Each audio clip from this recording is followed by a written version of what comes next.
Alors, le projet des superchargeurs ouverts à tous s'agrandit lentement mais sûrement. 5 nouveaux pays sont concernés.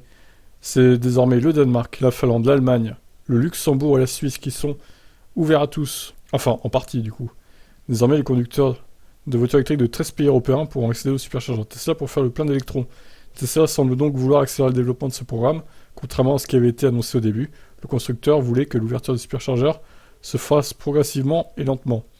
Seulement 8 mois après l'ouverture des premiers superchargeurs à toutes les voitures électriques, Tesla annonce que le réseau superchargeur est devenu le premier réseau public de recharge rapide de plus de 150 kW en Europe. Le constructeur américain pourrait en ouvrir davantage dans les prochains mois et les prochaines années afin d'augmenter ses bénéfices. Ça devrait se faire pas à pas, car Elon Musk ne veut certainement pas sacrifier la qualité de service.